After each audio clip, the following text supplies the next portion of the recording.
ఘోరమైన కర్మలోకి నన్ను ఎందుకు ఫోర్స్ చేస్తున్నావు? ఇదంతా కన్ఫ్యూజన్.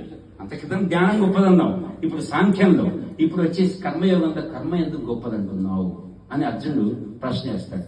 అప్పుడు కృష్ణుడు 3వ శ్లోకం, లోకేస్మిన్ దివ్యధారిష్ట పురా ప్రోక్త మయానఘ జ్ఞానయోగేన సాంఖ్యానాం కర్మయోగేన యోగినాం. అంటే ఏం చెప్పాడు బాబు? మనుషులు చాలా రకాలు. ధ్యానం చేస్తూ కూర్చోమంటే మనం కూడా అనుకున్నాం, అందరికీ ధ్యానం సూటబుల్ కాకపోవచ్చు. ఇప్పుడు సంకీర్తన సూటబుల్ అవ్వచ్చు, బాగా పాడుతాడు ఆయన, పాడుతూ భజనలో లీనమవుతాడు. కొందరికి భజన సూటబుల్ కావచ్చు, పని చేస్తుంటారు. ఇప్పుడు ఇక్కడే చూడండి, వాళ్ళ యాక్టివ్గా ఉండే వాళ్ళు ఉంటారు, బాగా జ్ఞానంలో లీనమయ్యే వాళ్ళు ఉంటారు. మనం ఉన్న 50 మందిలో రకరకాల మైండ్ సెట్స్ ఉంటాయి. కాబట్టి పనిని ఆపమని చెప్తే అది అందరికీ సూటబుల్ కాదు. కాబట్టి జ్ఞానయోగులకు మాత్రమే సాంఖ్యము. ఎవరైతే ఫిజికల్ గా యాక్టివ్గా ఉండేటువంటి, భౌతికంగా చైతన్యవంతంగా క్రియాశీలంగా ఉండేటువంటి శరీరాలు ఉంటాయి, మనస్సులు ఉంటాయి, అలాంటి మనుషులకి కర్మయోగము.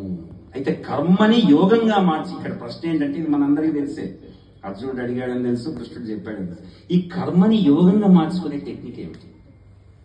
రెగ్యులర్ మనం చేసేది కర్మ అంటే పాపం అది కదా మన దృష్టిలో, నీ కర్మ అంటాం.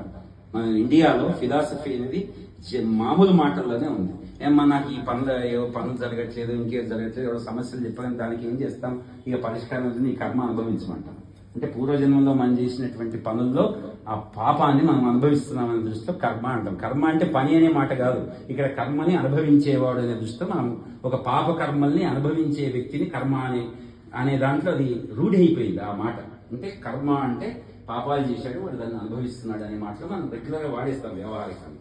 అయితే ఇక్కడ కర్మ అంటే ఇక్కడ మాత్రం భగవద్గీతలో చేసే పని, దాన్ని యోగంగా మార్చుకోవడం ఎట్లా అంటే మనం చేసే పనిని కూడా పూజగా ఎలా మార్చుకోవాలి.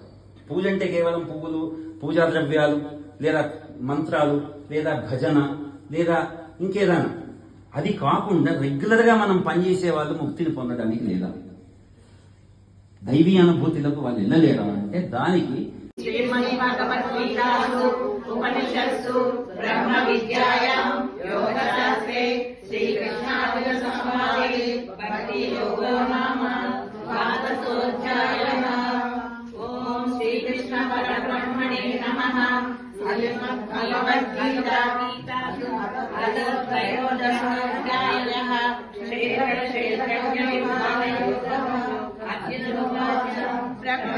పురుషం చైవ క్షేత్రం చైతన్యమేవ చ ఏతద్వేతితుమిచ్ఛామి జ్ఞానం జ్ఞేయం చ కేశవ.